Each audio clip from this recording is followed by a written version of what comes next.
पहले इनको यहाँ से बैठा लें, नहीं यहाँ से बैठा के रिश्ते में उतारेंगे।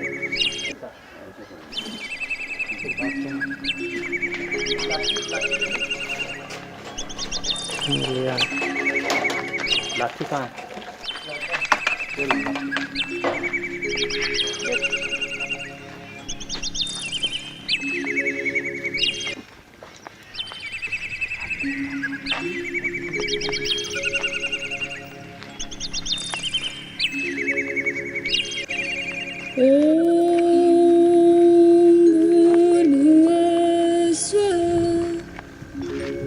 तत्सवितुर्वरेण्यं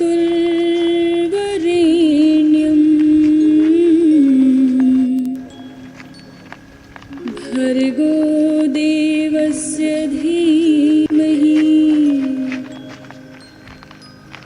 धियो यो नः प्रचोदयात्।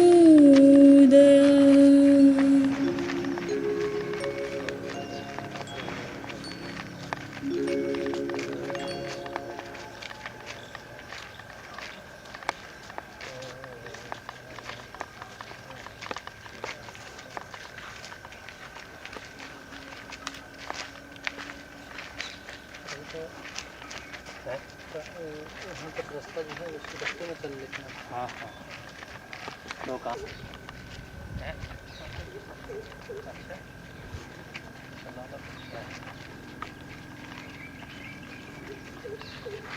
ये अच्छा दृश्य है।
तत्सवितुर्वरेण्यं भर्गो देवस्महि धियो यो नः प्रचोदयात्।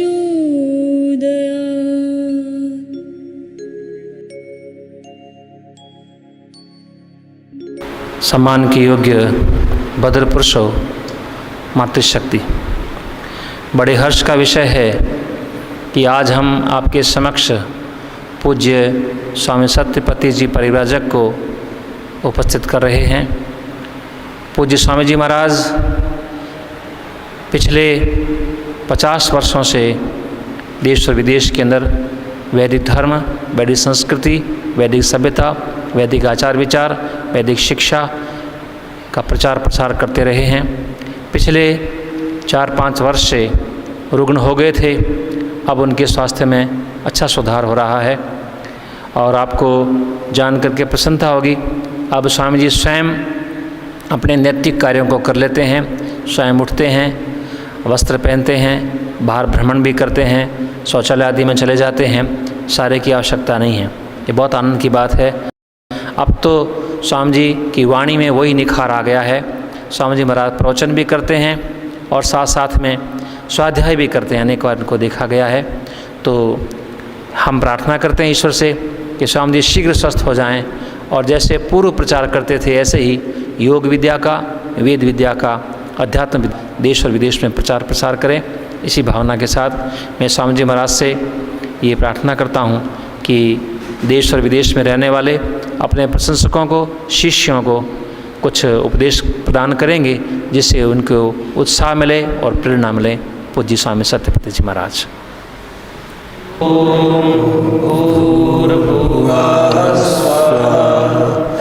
सवितुर्वरेण्यं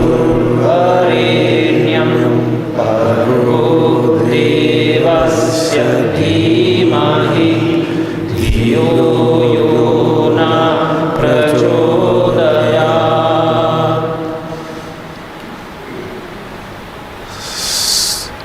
समादरणीय आचार्य जी, आदर के योग्य स्वामी जी महाराज, सत्संग में भाग लेने वाले सज्जनों और माताओं,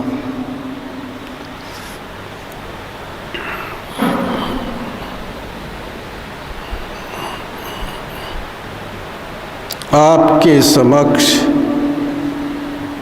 संक्षेप से प्रथम विद्या और अविद्या का स्वरूप उपस्थित करने का प्रयास करूँगा। ये ग्रंथ है, छोटा सा दिखाई देता है, ये पुस्तक है छोटी सी, इसका नाम है व्यवहार भानु।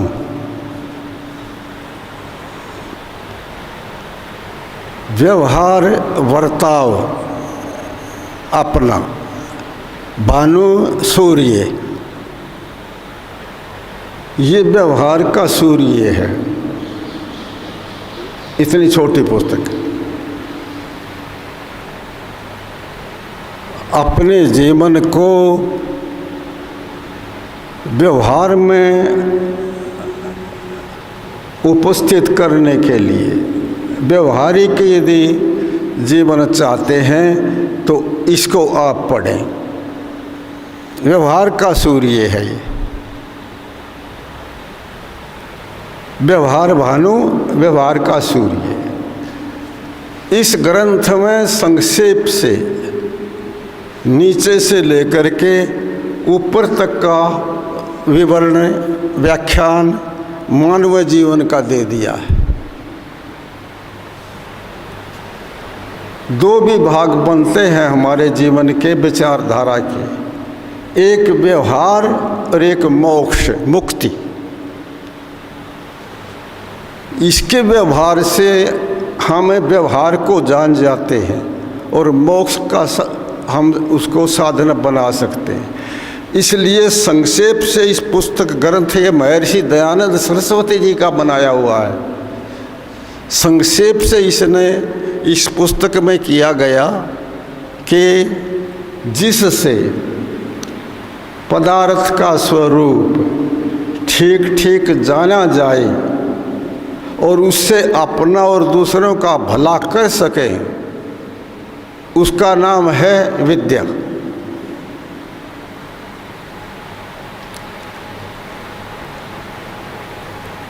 विद्या के विपरीत उल्टा लक्षण होगा। जो पदार्थ है उसका स्वरूप ठीक ठीक न जान के, उल्टा समझ करके अपना और अन्यों का दुख बढ़ा देना, स्वयं को दुख मिले औरों को दुख दे, ये अविद्या का लक्षण। यद्यपि विद्या और अविद्या के बहुत लंबे लक्षण होते हैं, थोड़े में व्यवहार भानु कितनी बातें बताता है। इसके अंदर विद्या और अविद्या का लक्षण आपने छोटे से रूप, यदि लंबा सुनना चाहें तो थोड़ा सा ऐसा होगा कि जो संसार के पदार्थ हैं उनमें सभी ईश्वर जीव प्रकृति तीन मुख्य पदार्थ हैं। तीनों को ठीक ठीक जान करके जीवन को सफल बनाना ये विद्या है, और तीनों को ठीक न जान करके अपना और दूसरों का जीवन विफल कर देना ये उसका उल्टा होगा। छोटे लक्षणों में आप सुनेंगे अपने आचार्य जी ने और आप में से अनेक सज्जनों ने, माताओं ने एक साधक आश्रम बनाया और उस साधक आश्रम से हमारा कल्याण होता है, हमको सुख मिलता है और अन्य लोग देश देशांतर में इससे लाभ उठाते हैं। इसका नाम विद्या है। अब विद्या प्राप्ति के उपाय, विद्या प्राप्ति के उपाय हैं, उनका ऋषियों की भाषा में यहाँ व्यवहार भानु में लिखा। आगम काल 1, स्वाध्याय काल 2, प्रवचन काल 3 और व्यवहार काल। 4 प्रकार से विद्या आती है। आचार्य के मुख से हम शब्द अर्थ संबंध 3 होते हैं। शब्द 1, अर्थ 2, अर्थ वस्तु और संबंध। शब्द का और अर्थ का संबंध होता है आपस में। शब्द अर्थ संबंध। आचार्य के मुख से जब बैठ के पढ़ते हैं, सुनते हैं, तो उस समय हमें आत्मा को मन के साथ, मन को कान के साथ और कान को आचार्य के मुख के शब्दों के साथ जोड़ते हैं। ये पहला चल रहा है, याद रखिए आप। आचार्य पढ़ाते जाते हैं, शब्द अर्थ संबंध ये बोलते जाते हैं। हमें आत्मा को मन के साथ संयुक्त करते हैं, जोड़ते हैं, और मन को कान के साथ और कान को आचार्य के मुख के साथ जोड़ते, बड़े ध्यान से सुनते। विद्या प्राप्ति का उपाय है ये एक। यदि ऐसा नहीं करेगा व्यक्ति तो उसको विद्या नहीं आएगी। तो इसलिए ये है आगम काल, स्वाध्याय काल। स्वाध्याय काल में आता है जो हमने आचार्य से पढ़ा सुना, उसको पूर्वापर को विचारते हैं, मंथन करते हैं, दोहराते हैं, तो उससे विद्या आती है। यदि पाठ पढ़ने के पश्चात हम विद्या को दोहराएंगे नहीं तो विद्या नहीं आएगी। ये है स्वाध्याय काल। आगे आता है प्रवचन काल। प्रवचन काल उसको कहते हैं हमने जो विद्या पढ़ी और उसका स्वाध्याय किया, दोहराई, उसके पश्चात प्रीति पूर्वक, प्रेम पूर्वक हम अन्यों को, दूसरों को पढ़ाते हैं। इसको प्रवचन काल कहते हैं। ये आचार्य जी उपदेश देते हैं, इसको प्रवचन कहते हैं, क्योंकि इससे विद्या आती है। आचार्य का उपदेश, इस विद्या को 2 प्रकार से सुनते हैं, पुस्तक लेकर के, एक बिना पुस्तक के मौखिक रूप से। तो प्रवचन काल को समझिए। जो व्यक्ति विद्या पढ़ना चाहता है उसको प्रवचन करना पड़ता है, अर्थात वो विद्या पढ़ानी, प्रीति पूर्वक, प्रेम पूर्वक उस विद्या को पढ़ा देना, प्रवचन काल है। व्यवहार भानु में ऋषि ने एक बात कही। उन्होंने कहा कि देखो, प्रवचन काल से, विद्या के पढ़ाने से जो विद्या आती है उतनी विद्या केवल पढ़ने से नहीं आती। यह है प्रवचन काल। आगे आता है चौथा उपाय, उसका नाम है व्यवहार काल। व्यवहार काल में ये आता है कि जैसी विद्या हमने पढ़ी सुनी, उसको फिर आवृत्ति की, स्वाध्याय, और फिर दूसरों को पढ़ाया प्रेम से, प्रवचन काल। और जैसा हमने सुना वैसा ये व्यवहार में उतार देना, ये व्यवहार काल है। तो चतुर्भी प्रकारी विद्या उक्ता भवति, 4 प्रकार से विद्या आती है। अब आपके सामने एक विद्या के उपायों को हम प्रयोग में लाते हैं तो विद्या आती है। यदि प्रयोग नहीं करते हम उपायों का तो विद्या नहीं आती। विद्या के प्रयोग करने से और न करने से, ये आपके सामने रखता हूँ। एक कथा है अपने ऋषि परंपरा में, उसको बताया जाता है। एक व्यक्ति थे विरोचन नाम के, एक थे इंद्र नाम के। दो व्यक्ति आचार्य के पास में विद्या पढ़ने के लिए 32 वर्ष तक विद्या पढ़ते रहे। आचार्य ने कहा कि विद्या आ गई। विरोचन ने कहा गुरुजी मुझे विद्या आ गई है। अच्छा। इंद्र ने कहा कि मुझे विद्या नहीं आई। अच्छा। तो 32 वर्ष तक आप पढ़े। 32 वर्ष तक वो पढ़ते रहे आश्रम में। फिर कहा कि आपको विद्या आ गई, गुरुजी नहीं आई, 32 वर्ष तक पढ़ो।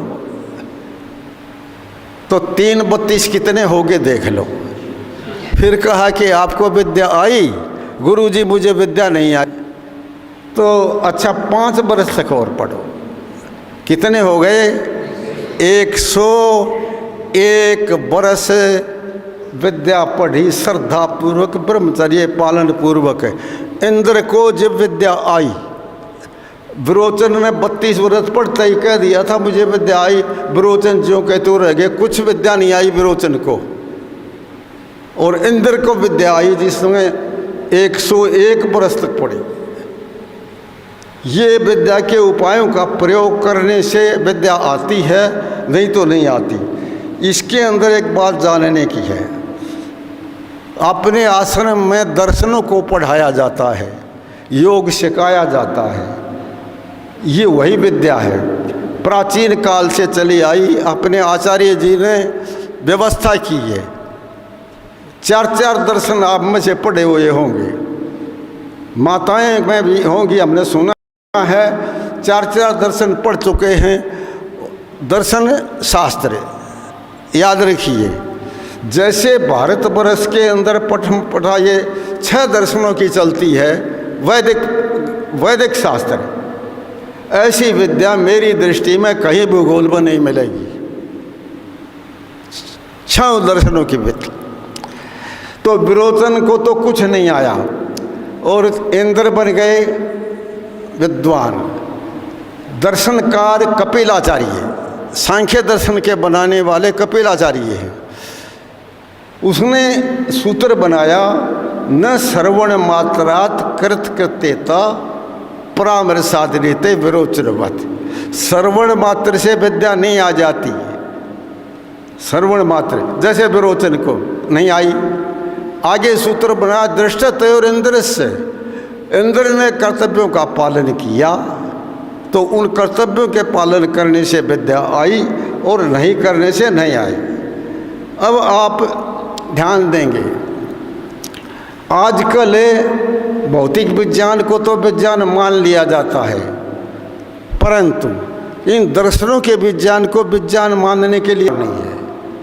अपने दर्शनों में ईश्वर की विद्या 1, आत्मा की विद्या 2, भौतिक विज्ञान तीनों हैं।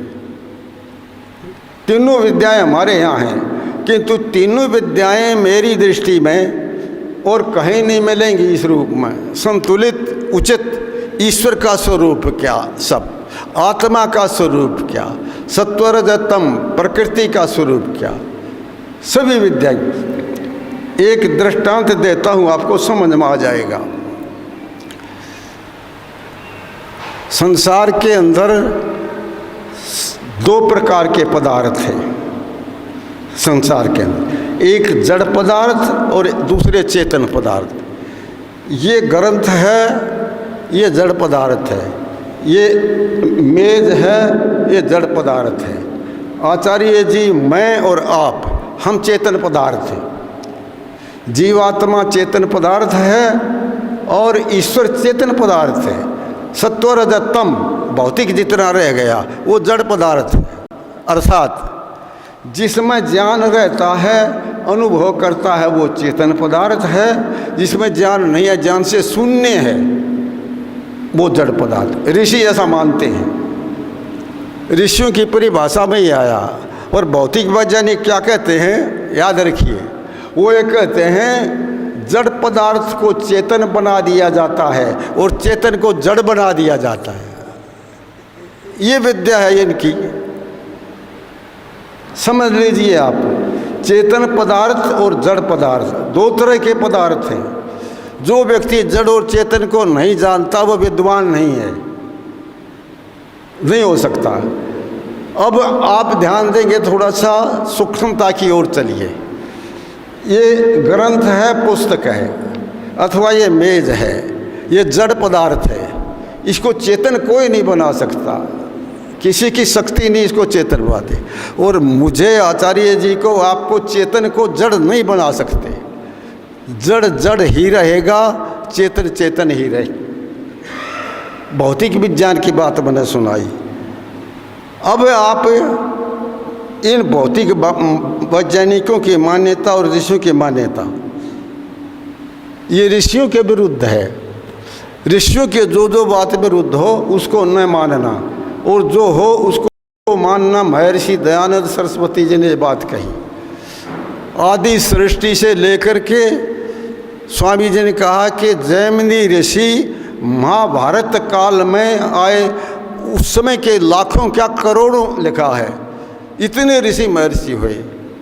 तो इसलिए ये मान्यता उनकी जो बात ठीक है हम मानते हैं, किंतु इसको नहीं मानते। अब एक बात ध्यान देने की है, विद्या प्राप्ति में गुरुजी से विद्या प्राप्ति करना, गुरुजी से सीखना जानना, ये विद्या प्राप्ति का आचार्य उपाय है। परंतु याद रखना, गुरुजी से विद्या पढ़ने जाओ या विद्या पढ़ो तो क्या करो, पहले ये पहचान कर लो ये सच्चा गुरु भी है या नहीं है। अपने आचार्य जी ने 12 लेख लिखे हैं, एक पत्रिकाएं क्या पत्रों की वह व्याख्यानों की बनाई हुई है, आपने देखा होगा।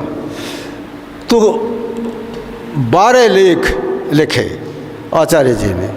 एक लेख उसके ऊपर लिखा गया कि सच्चे गुरु के क्या लक्षण हैं, किसको हम गुरु माने और किसको नहीं माने, वो लिख दिए। तो उन लक्षणों को पढ़ो आप और देखो ये लक्षण गुरु जी में है या नहीं है, तब तो गुरु बनाओ और उसके पीछे पढ़ो। आयुर्वेद में एक प्रकरण आया, आचार्य की और शिष्य की देर तक परीक्षा करनी चाहिए, आचार्य है या नहीं, विद्यार्थी है या नहीं। वहाँ लिखा गया कि गुरु के लक्षण देखो और विद्यार्थी के लक्षण देखो, फिर विद्या पढ़ो। इसलिए हमें एक बात का ध्यान रखें, जैसे मनुष्यों को हम गुरु बनाते हैं, सच्चे गुरुओं को बनाना चाहिए, किंतु प्राय इसको भूल जाते हैं कि ईश्वर भी गुरु होता है। याद रखिए,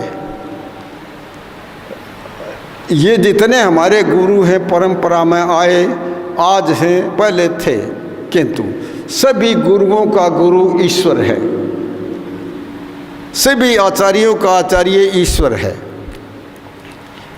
इसलिए ईश्वर से भी विद्या उसे पढ़नी चाहिए। आप कहेंगे कि ईश्वर तो शरीरधारी नहीं, हाँ ठीक है, परंतु ध्यान अवस्थित हो करके ईश्वर की स्तुति प्रार्थना उपासना करें और आगे चलो, समाधि लगाएं ईश्वर में। आप पात्र बन जाइए, योग्य बन जाइए, ईश्वर आपको ज्ञान दे करके समाधि लगवाएगा और आपका अपना साक्षात्कार करवाएगा। इसलिए ईश्वर की स्तुति प्रार्थना उपासना हम ये करते रहे और समाधि के लिए प्रयास करते रहे। धीरे धीरे हम उस अवस्था में पहुंच जाएंगे। ईश्वर हमको ज्ञान दे करके, माता जी अपने छोटे पुत्र को, बालक को गोद में ले लेती है, ऐसे ईश्वर अपने शरण में ले लेता है, हाथों से नहीं, ज्ञान मात्र से। तो उससे ईश्वर से विद्या आएगी हमारे पास में, और ईश्वर से जो विद्या आएगी वो एडी से लेके ऊपर तक की विद्या होगी।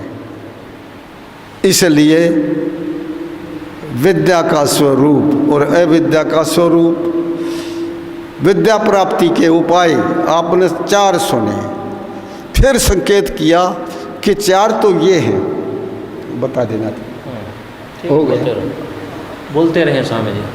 अच्छा, 4 उपाय मैंने सुनाए। आगम काल 1, स्वाध्याय काल 2, प्रवचन काल 3, व्यवहार काल 6। उन्होंने कहा 4 उपाय तो ये हैं और 4 और हैं। एक पुस्तक को लेकर के हमें विद्यार्थी को आगे बैठा लेते हैं, एक पुस्तक उसके हाथ में, एक हमारे हाथ में। ये आगम काल, स्वाध्याय काल, प्रवचन काल और व्यवहार काल। किंतु दूसरे विद्या प्राप्ति के उपाय 4, श्रवण 1, मनन 2, निधिध्यासन 3 और साक्षात्कार 4। मौखिक रूप में विद्या पढ़ाई जाती है और वो सुनी जाती है। श्रवण वही मैंने बतलाया, आचार्य के मुख के साथ हमारा संबंध। आचार्य शब्द बंधों की व्याख्या करते हैं, हम उसको इकट्ठा करते जाते हैं, संग्रह करते जाते हैं ध्यान अवस्थित होकर, और उसको इसी प्रकार से संग्रहित करके फिर एकांत में जा करके शांत चित्त होकर के विचारते हैं। प्रवचन स्वाध्याय काल, श्रवण मनन इस प्रकार से साक्षात्कार तक चले जाते हैं। साक्षात्कार का ये मतलब है जो चीज़ हमने जैसे सुनी फिर वो विचारी, उसको मनन किया और अंतिम वो वस्तु हमारे सामने उपस्थित हुई कि इस एक सूक्ष्म दृष्टांत देता हूँ। ईश्वर सच्चिदानंद स्वरूप निराकार सर्वशक्तिमान न्यायकारी दयालु अजन्मा। ईश्वर सत्य चित आनंद स्वरूप है, निराकार है, सर्वशक्तिमान है। ईश्वर का लक्षण बड़ा सूक्ष्मता से किया गया। आज हमको ईश्वर भले ही नहीं दिखता हो जब तक हम आगे नहीं बढ़ेंगे, किंतु धीरे धीरे इतना सूक्ष्म पदार्थ है ईश्वर कि धीरे धीरे उस साक्षात्कार हो जाता है। आपको याद दिलाऊं, आचार्य जी ने योगी के समाधि में क्या क्या अनुभव होते हैं, ये उन्हीं लेखों में लेख, वो जो 12 लेख मैंने बताए थे आचार्य जी के, अपने आचार्य, उसमें इतनी सूक्ष्म वस्तु पदार्थ है जिसको वैज्ञानिक लोग ननुनच करते हैं कि मानने के लिए तैयार नहीं, पर जितनी बड़ी वस्तु और मूल्यवान वस्तु ईश्वर है इतनी कोई भी नहीं। वो साक्षात्कार में आ जाता है, समाधि में आता है। ध्यान अवस्थित होकर चित्त की वृत्तियों को रोक करके ओम भूर्भुवः स्वः, ओम, ये परमेश्वर का मुख्य निज नाम है। इसलिए ईश्वर से भी विद्या प्राप्ति करना हमारा एक उपाय है। अब मैं यहाँ पर विराम देता हूँ और आपने सुना, आचार्य जी ने प्रबंध किया और ये कार्यक्रम ईश्वर की कृपा से, ईश्वर की सहायता से पूरा हुआ। ओम शांति। सबको सादर नमः। जहाँ तक मैं समझ पाया हूँ, स्वामी जी अपनी स्वयं की शक्ति से नहीं, ईश्वर की शक्ति से बोल रहे हैं। ये प्रत्यक्ष प्रमाण है। इतना जीर्ण शीर्ण व्यक्ति, निर्बल व्यक्ति, इतनी ऊंची आवाज़ में मैं आप में से किसी को कहूँ यहाँ करके बोलो तो शायद बोल नहीं सकेंगे। ईश्वर की शक्ति है ये। ईश्वर की शक्ति के कारण ही स्वामी जी ने 4-5 वर्ष हो गए हैं मृत्यु के साथ में युद्ध किया इन्होंने। सामान्य व्यक्ति इतने लंबे काल तक जीवित नहीं रह सकता था, मैं निश्चित मानता हूँ। मैं इनका संयम, इनका त्याग, इनकी तपस्या, ईश्वर का प्रणिधान, ईश्वर के प्रति प्रेम, ईश्वर से प्रार्थना की है और ठीक प्रकार से इनकी मन में इच्छा रही है कि मैं स्वस्थ रहूँगा। यदि स्वामी जी इतनी प्रकार इच्छा नहीं करते, आज हमको सुनने को नहीं मिलता, इनकी फ़ोटो लगी मिलती यहाँ पर।